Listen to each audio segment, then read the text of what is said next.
Hey everybody, my name is Wally Lamb. This is my friend Java. We are dog sitting. I'd like to welcome you to Three Rivers, Connecticut, the fictional town where I set a lot of my novels. As far as the writers who have sort of taught me with their work, I guess probably one of them I would have to mention is Harper Lee. To Kill a Mockingbird, like many people, is a favorite novel of mine. And I used to teach it. I taught high school, and every year I would look forward to when we were going to read the book To Kill a Mockingbird. Now, what happens if you read a book over and over, particularly if you're preparing to teach it, you begin to see not only the story and the characters and the symbolism and all that, but you begin to see the architecture of the novel and how it's put together, the sort of spine of the thing. So Harper Lee was instructive. When I started writing myself, I very quickly slammed into the wall of all I didn't know about how to write publishable fiction. And so I entered a program at Vermont College of the Fine Arts, and there I was introduced to the early work, pretty much the short stories of Flannery O'Connor and John Updike, Andre Dubus Sr., and that really sort of lit the fire, and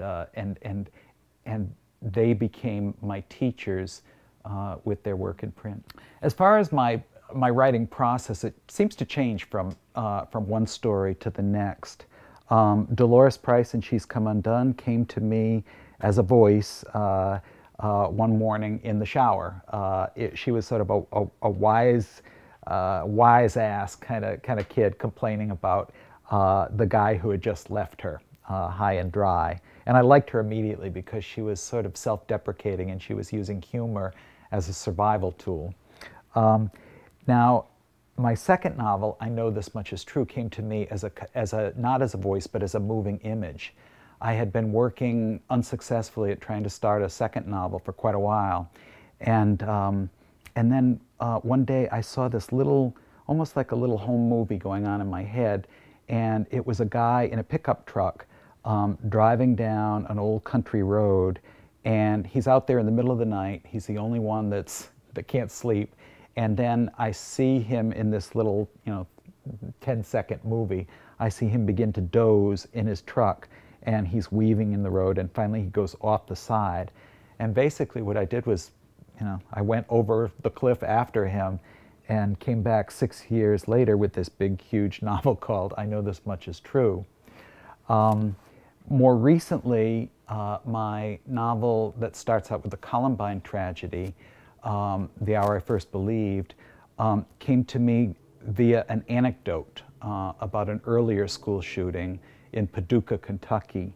And I have a cousin whose daughters went to that school where the shooter took victims and so forth. And he had an older sister, this kid. His name is Michael Carneal. And what I heard from my cousin is that Michael Carneal's sister was walking after this tragedy that day. She was walking up and down the corridor, and she was just sobbing to herself and saying, "I've never even been in trouble at this school. I've never been absent." And she was just sort of alone and desolate with this terrible thing that her brother had just done. And I would think about this every once in a while, and it would bring me to tears, particularly, of course, the terrible tragedy that befell the families of the victims. But I was just more focused on this older sister of this kid and how suddenly her life was changed. And that's how The Hour I First Believed came into being. I always write in first person, and in essence, I become the character. I have never had acting experience, but whenever I hear actors talk about their work and how they have to slip out of their own skin and inhabit somebody else's skin, whether they're on the stage or in front of a camera.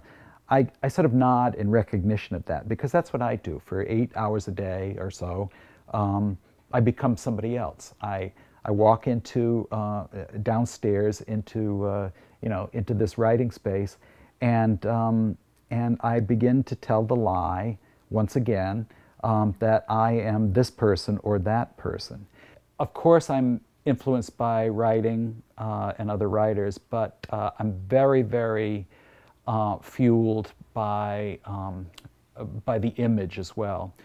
When I was a little kid, I didn't like to read or write particularly, but I loved to draw. And maybe because I was coming of age just at the, as television was coming into its own, that's the business of the image really has always been an influence on me. So I drew a lot when I was a kid. I did my own comic books, and my mother would sew up the left-hand side on her sewing machine, and voila, I would have a book on my hand. So I think of my mother as my first publisher. But I love museums. I love to go to galleries, and photography is key to me. Now, in addition to the image, painting, photography, music is really important to it was important to my development and is important to my working life as well. I play music in the background all the time. When I take a break, I crank up the volume. Music is it relaxes me, but also lots of times a lyric, I'll hear something in a snatch of a lyric that will take me off and running. Each of my novels, and also the 2 books that I did with the inmates at the women's prison in Connecticut, each of them has a connection to music, and each of them has a title that comes from music. Everything from "She's Come Undone," which was an old Guess Who song, and everything to the newest book, which is called "We Are Water." It's a Patty Griffin song, and Patty Griffin is one of my favorites. I guess if I was going to describe my own work to somebody who was not familiar with it or didn't know my other novels, I would say fasten your seatbelts. You're going to be in for a bumpy ride. It's not always going to feel comfortable. You may become frustrated with this character.